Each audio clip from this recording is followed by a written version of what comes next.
चलिए आज हम लोग पढ़ते हैं कोशिका। हम लोग पिछले क्लास में पढ़े थे कोशिका का सिद्धांत के बारे में और कोशिका का खोज किसने किया था उसके बारे में। आज हम लोग विस्तार से पढ़ते हैं कोशिका के बारे में।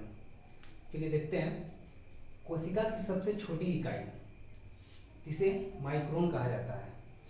कोशिका की जो सबसे छोटी इकाई होती है वो माइक्रोन होता है। फिर सबसे छोटी कोशिका को माइकोप्लाज्मा कहा जाता है, जिसे शॉर्ट में पीपीएलओ भी कहा जाता है।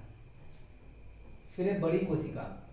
सबसे बड़ी कोशिका शुतुरमुर्ग का अंडा का होता है, क्योंकि शुतुरमुर्ग का जो अंडा होता है उसमें सबसे बड़ी कोशिका पाया जाता है। फिर है मानव में छोटी कोशिका।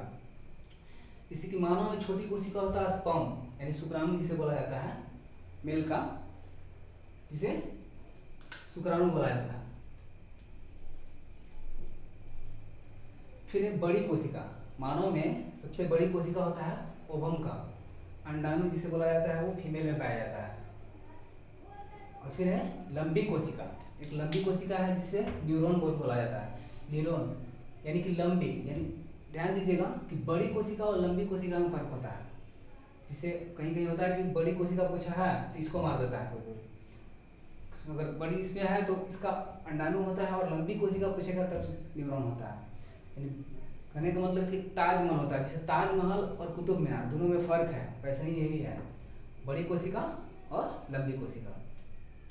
फिर है विभाजन रहित कोशिका, यानी विभाजन रहित, जिसकी कोशिका विभाजन नहीं हो, कोशिका का विभाजन होता है।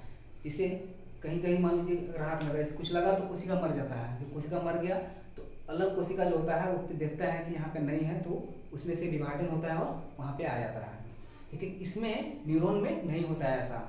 जैसे कि अगर माथा में चोट लग गया, न्यूरॉन जो कि ब्रेन में होता है, माथा में अगर चोट लग जाता है तो वो ठीक हो जाता है। लेकिन अगर बहुत ज़्यादा चोट लग गया है अंदर से तो फिर वो कभी ठीक नहीं हो सकता, क्योंकि उसमें कोशिका विभाजन नहीं होता, वहाँ पर कोशिका आ ही नहीं सकता, इसलिए फिर आदमी मृत्यु हो जाता है। इसलिए प्रशासन लोग बोलता है कि हेलमेट लगाइए, क्योंकि चोट लगेगा तो कम ही लगेगा ना, अंदर नहीं ज़्यादा लगेगा, इसीलिए उससे बच भी सकते हैं। लेकिन अगर नहीं पहनते हेलमेट तो ज़्यादा चोट लगेगा, अगर चोट लगेगा तो फिर गया काम से। फिर जिसमें तेज विभाजन होता है, तेज विभाजन किसमें होता है? लिवर में होता है, इसे यकृत बोला जाता है। इसको अगर लिवर को अगर काट भी दिया जाए तो फिर से वो बन जाएगा, क्योंकि इसमें कोशिका बहुत तेज विभाजन होता है, बहुत तेजी से चला जाता है इसमें।